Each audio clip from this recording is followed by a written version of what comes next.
Başlayalım mı arkadaşlar?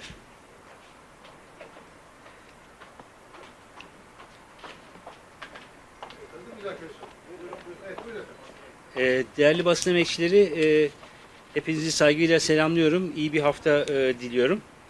Bugün birkaç konuya değinmek istiyorum. Birinci konu bu hafta mecliste görüşülecek olan enerji piyasaları kanun teklifiyle ilgili bir torba teklif var biliyorsunuz. Ve komisyondan geçti. Bütün itirazlara ve önerilerimize rağmen komisyondan geçti ve genel kurula geldi. Bu elektrik piyasası kanunu ile bazı kanunlarda değişiklik yapılmasına ilişkin kanun teklifinde son derece ciddi sakıncalı maddeler var.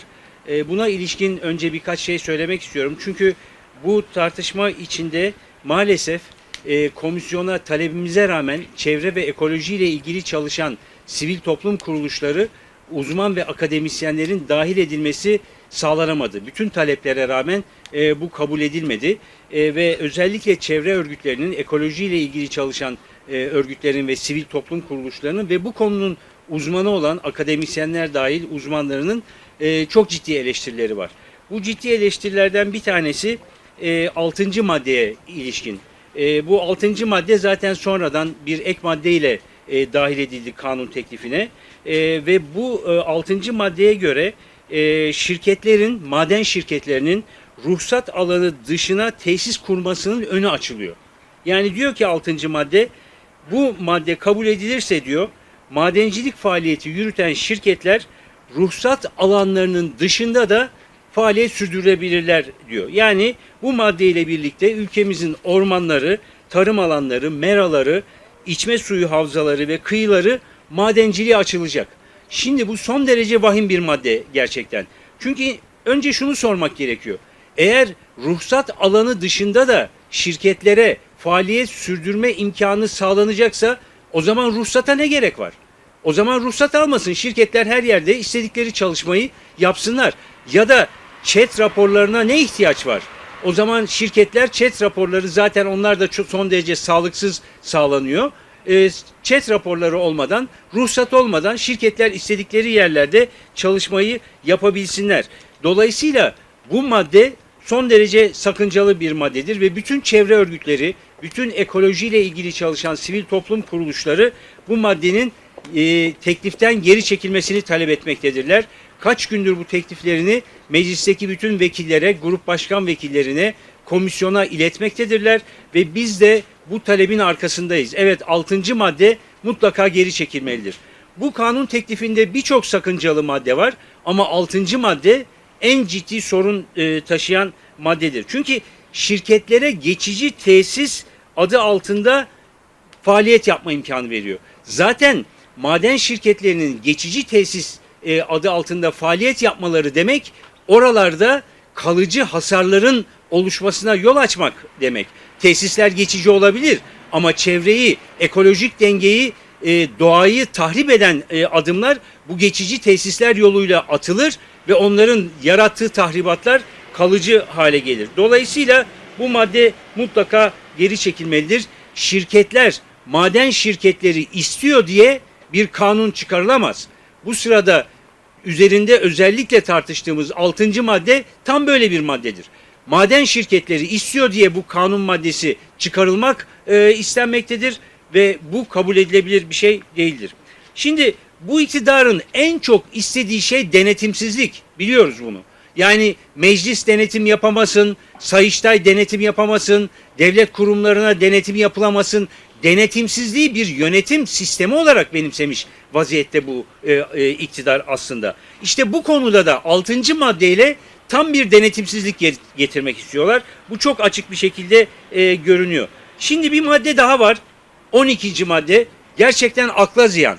Gerçekten akla ziyan. Neden diyeceksiniz? 12. maddede araba lastiği, yani eski araba lastiği biyokütle tanımı içine alınmaya çalışılıyor. Ve bu sayede araba lastiği yakan şirketlere devlet teşviği ve desteği verilmesi isteniyor. Şimdi diyeceksiniz ki araba lastiği yakılmasında ne sakınca var? Sorun ne? Bunu yenilenebilir enerji kapsamında ele alıyorlar.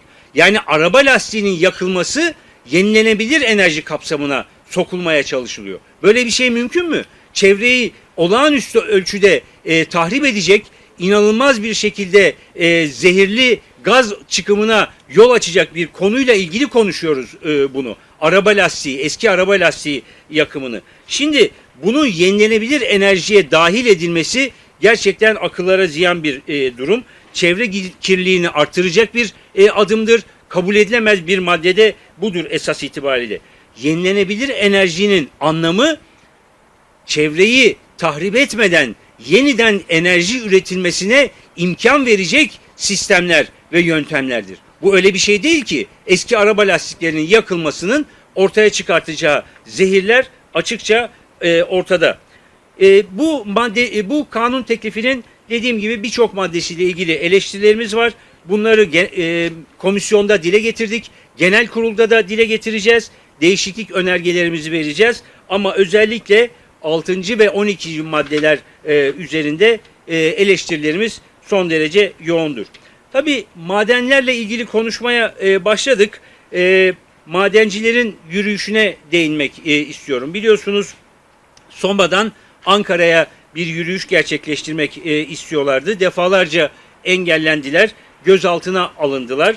Yürüyüş yapmalarına izin verilmedi. 8 yıldır ödenmeyen kıdem ihbar, ücret alacakları ölüm ve iş kazası tazminatları için mücadele ediyor madenciler.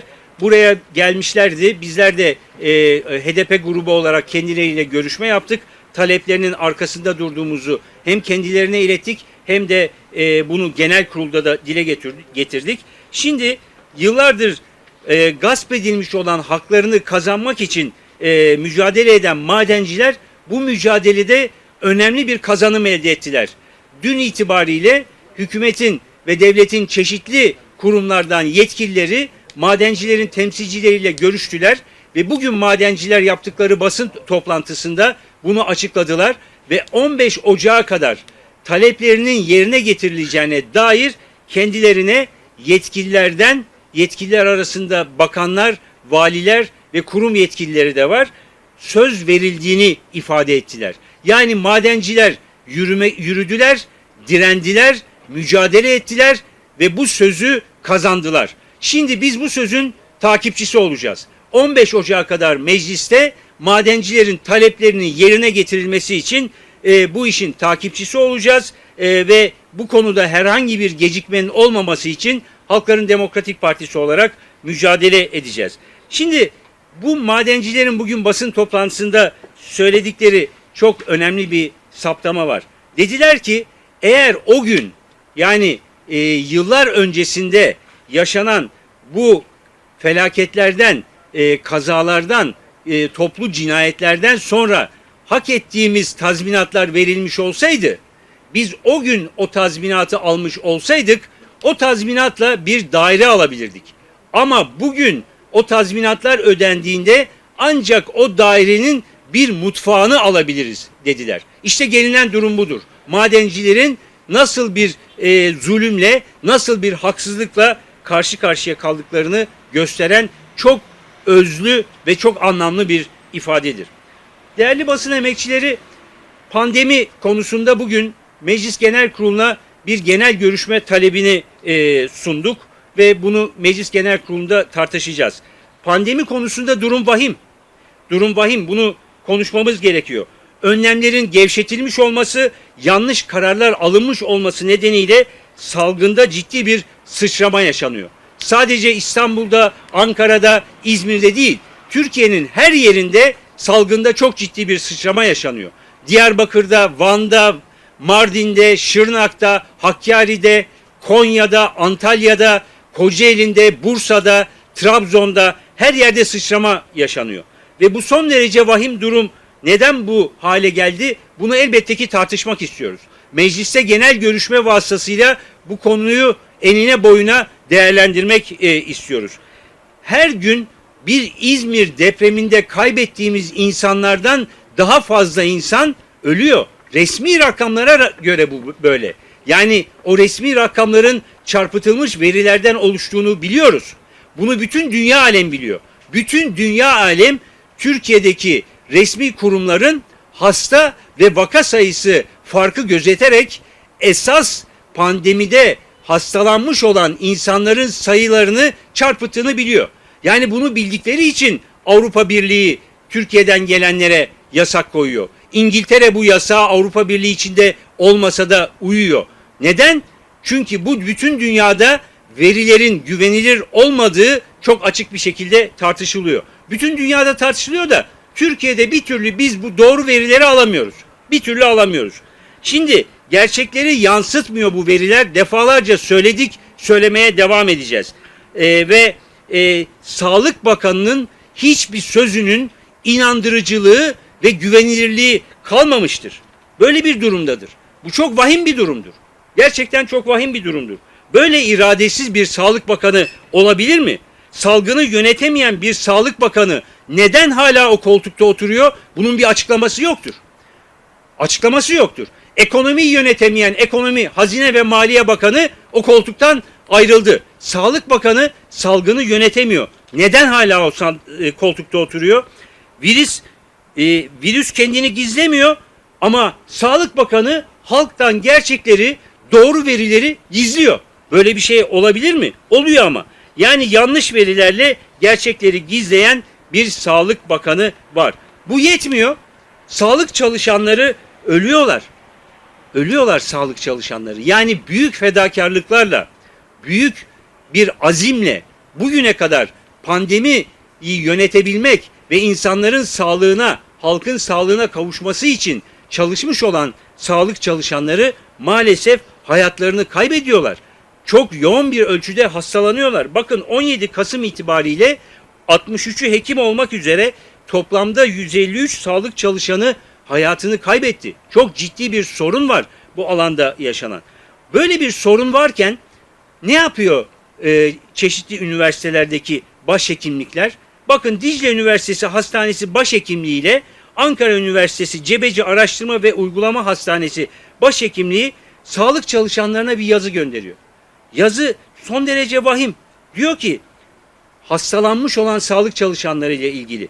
Diyorlar ki sizin tedavi bitimi sonrası işe geri dönüşlerinizde şuna uygun davranmanız gerekiyor. Ayakta tedavi görenler 10 gün, yatarak tedavi görenler 14 gün, yoğun bakımda yatarak tedavi gören çalışanlar 20 gün sonra PCR negatifliğine bakılmaksızın görevlerine başlayacaklar. Bu iki üniversite hastanesinin başhekimliğinin gönderdiği yazı, ya böyle vahim bir durum olabilir mi? Sağlık çalışanlarının hayatlarıyla oynayan başhekimlikler. Böyle bir durumla karşı karşıyayız. Şimdi dolayısıyla biz bu konunun mecliste enine boyuna tartışılmasını ve bu genel görüşmeyle konuşulmasını ve değerlendirilmesini istiyoruz. Bugün genel kurula indireceğiz. Göreceğiz bakalım iktidar partileri bu konuda nasıl bir tutum alacaklar. Pandeminin verilerini ve gerçeklerinin gizlenmesine, dolayısıyla sayıların hızla artmasına neden olan bir tutum mu alacaklar? Yoksa gerçekten bu konunun mecliste tartışılması için adım mı atacaklar? Şimdi değerli basın emekçileri, biraz evvel de sözünü ettim. Hazine ve Maliye Bakanı Berat Albayrak istifa etti biliyorsunuz. Yani çok başarılı bir çalışma dönemiydi gerçekten. Hazinenin borcunu 2 katına çıkardı. Merkez Bankası'nın içi boşaltıldı. Yedek akçe ve döviz rezervi tüketildi. Ekonomi pik yapıyor dendi. Ekonomik dip yaptı. Bunu hep söyledik.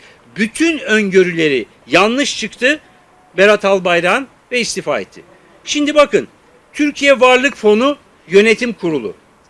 İnternet sitesine girdiğinizde görüyorsunuz. Türkiye Varlık Fonu Yönetim Kurulu'nun Yönetim Kurulu Başkanı Recep Tayyip Erdoğan, Yönetim Kurulu Başkan Vekili Doktor Berat Albayrak.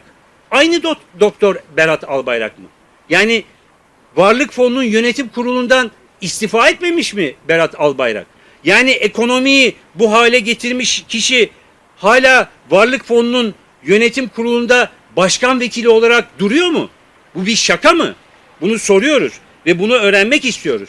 Çünkü bu konuda eğer bir adım atılmıyorsa Hazine ve Maliye Bakanlığı'ndan istifa etmenin bir anlamı yoktur. Varlık Fonu, Türkiye Varlık Fonu, Türkiye'deki işçilerin, emekçilerin, bütün halkın büyük fedakarlıklarla, büyük emeklerle yıllarca oluşturdukları zenginliklerin biriktiği bir varlık fonudur. O şirketlerin biriktiği bir varlık fonudur. Onun yönetim kurulu başkan vekili hala istifa etmiş Berat Albayrak olamaz herhalde. İsim benzerliği mi acaba diye merak ediyoruz ve bu konuda da bir açıklama bekliyoruz. Şimdi acı reçeteden söz edildi. Ekonomi deyince insan bunlara değinmeden duramıyor elbette. Evet, toplum her gün zaten bir acı reçeteyle yaşıyor. Bu toplumdaki işçiler, emekçiler, çiftçiler, esnaf, emekliler, kadınlar, gençler zaten her gün bir acı reçeteyle yaşıyorlar. Toplumda acı reçeteyi yaşamayanlar bu yöneticilerdir, bu iktidardır. İktidar sahipleri ve iktidarın yandaşlarıdır.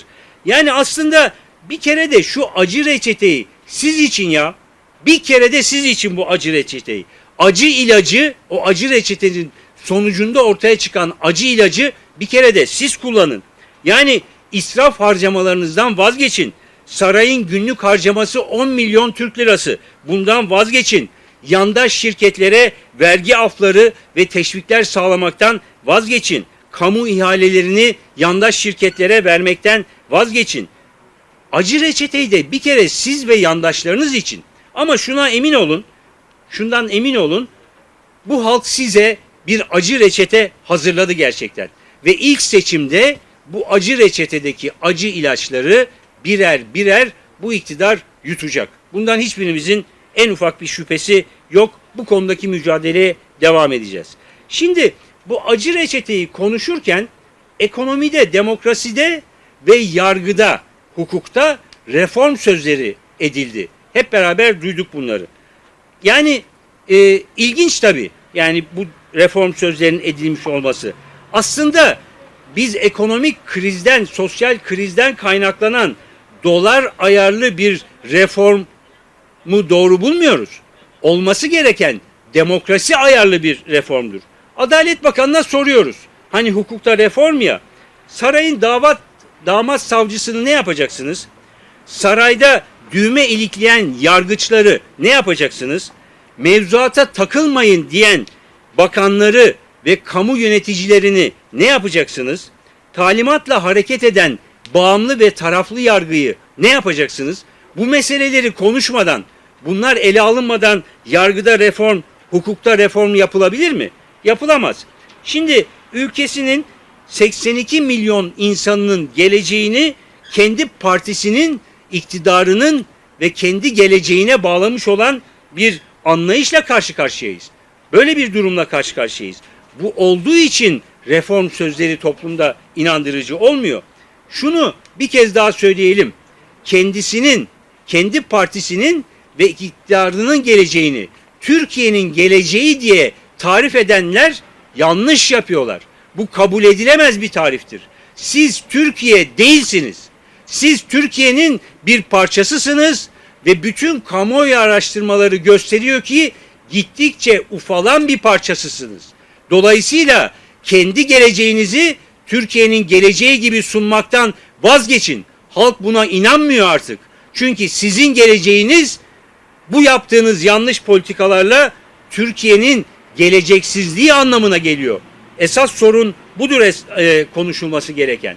Bakın hukukta ve yargıda reform meselesinin konuşulduğu günlerde çok ilginç iki tane örnek yaşandı. Bir tanesi Kanal İstanbul nedeniyle İstanbul Büyükşehir Belediye Başkanı Sayın İmamoğlu'na yönelik açılmış olan soruşturma. Hani hukukta reform, yargıda reform olacak ya. Nedenmiş? Efendim devlet projesiymiş Kanal İstanbul. Hayır, Kanal İstanbul devlet projesi değil. Kanal İstanbul bir emlak projesi, bir rant projesi, Katar'la işbirliği projesi. Bunu bir devlet projesi olarak kimseye anlatamazsınız. Kamu yatırım programında yok. Devletin hiçbir resmi dokümanında yok. Bu bir devlet projesi değil, bir parti projesidir. Şimdi İstanbul Büyükşehir Belediye Başkanı Sayın İmamoğlu Kanal İstanbul'la ilgili konuşmayacak da ne konuşacak Allah aşkına? Kanal İstanbul'un yanlışlarını, bunun İstanbul için yaratacağı büyük sakıncaları dile getirmeyecek de ne konuşacak Allah aşkına? Ama konuştuğu için soruşturma açılıyor. İkinci ilginç olay İzmir'deki belediye başkanlarına dönük olarak. Diyor ki İçişleri Bakanlığı'nın valilik üzerinden gönderdiği genelgede belediye başkanları için siz diyor deprem konusunda konuşmayın diyor. Konuşmayın diyor. Yani bir deprem olmuş bir kentte belediye başkanları deprem konusunda konuşmasınmış. Sadece valilik konuşabilirmiş. Niye? Neden konuşmayacaklar? İşte bu İçişleri Bakanlığı'nın yerel demokrasiye nasıl baktığının bir ölçüsüdür. Kayımcı zihniyetin batıdaki yansımasıdır. Aslında İçişleri Bakanlığı diyor ki belediye başkanları konuşmasın. Büyükşehir belediye başkanları da konuşmasın. Belediye meclisleri de konuşmasın. Hepsi her şeyi biz konuşalım. Merkezi olarak yürütme konuşsun. Bunu istiyor aslında İçişleri Bakanı. Yerel demokrasiyi hiçleştiriyor, yok sayıyor. Biz derken Diyarbakır'da, Mardin'de, Van'da, Şırnak'ta 6 belediye dışında aldığımız 59 belediyeye kayyım atayan zihniyet yerel demokrasiyi yok sayan zihniyettir dediğimiz zaman bize inanmayanlar şimdi baksınlar işte. Büyükşehir Belediye Başkanı konuştuğu zaman susacak ya da soruşturmayla karşılaşacak. Soruşturma olması demek görevden uzaklaştırma nedeni de olabilir. Onu hepimiz biliyoruz. Ya da belediye başkanları deprem konusunda konuşmayacak. Bu ülkede kriz var, ekonomik kriz var demek suçtur dediler bir ara. İstifa eden Hazine ve Maliye Bakanı bunu ifade etmişti. Haklarımız çiğneniyor diye sokağa çıkanlara suç işliyorsunuz diye soruşturma açılıyor, gözaltı tutuklama oluyor. Yolsuzluk var diyenlere suç işliyorsunuz diyorlar. Salgın yönetilemiyor, veriler yanlış diyenler suç işlemekle karşı karşıya kalıyorlar. Deprem değil, tedbirsizlik öldürüyor diyenler de suç işliyor. Ama biz burada bir hukuk ve yargı reformundan bahsediyor olacağız. Diyor ki Sayın Adalet Bakanı, çok doğru. Yargıçlar yasalara bakıp karar vermeli diyor. Kesinlikle bu lafı destekliyoruz. Aynen arkasındayız. Ama o zaman söylüyoruz. Biz bunu yıllardır söylüyoruz ama soruyoruz. Bugüne kadar yargıçlar kime bakıp da karar veriyorlardı? Kime bakıp? Yani Anayasa Mahkemesi'nin kararlarını uygulamayan, Avrupa İnsan Hakları Mahkemesi'nin kararlarını uygulamayan yargıçlar kime bakarak bu kararları alıyorlar? Bağımlı ve taraflı bir yargıdır diye yıllardır konuşuyoruz. İşte bu nedenle. Yargıçlar yasalara, Türkiye'nin imzalamış olduğu uluslararası demokratik sözleşmelere ve anayasaya bakarak karar vermiyorlar. Başka bir yerlere bakarak karar veriyorlar. Yargı içindeki çeşitli şer odaklarına bakarak karar veriyorlar. İşte sorun zaten bu. Dolayısıyla eğer Adalet Bakanı yargıçların yasalara bakarak karar vermesini sağlayacaksa çok hayırlı bir iş yapmış olur.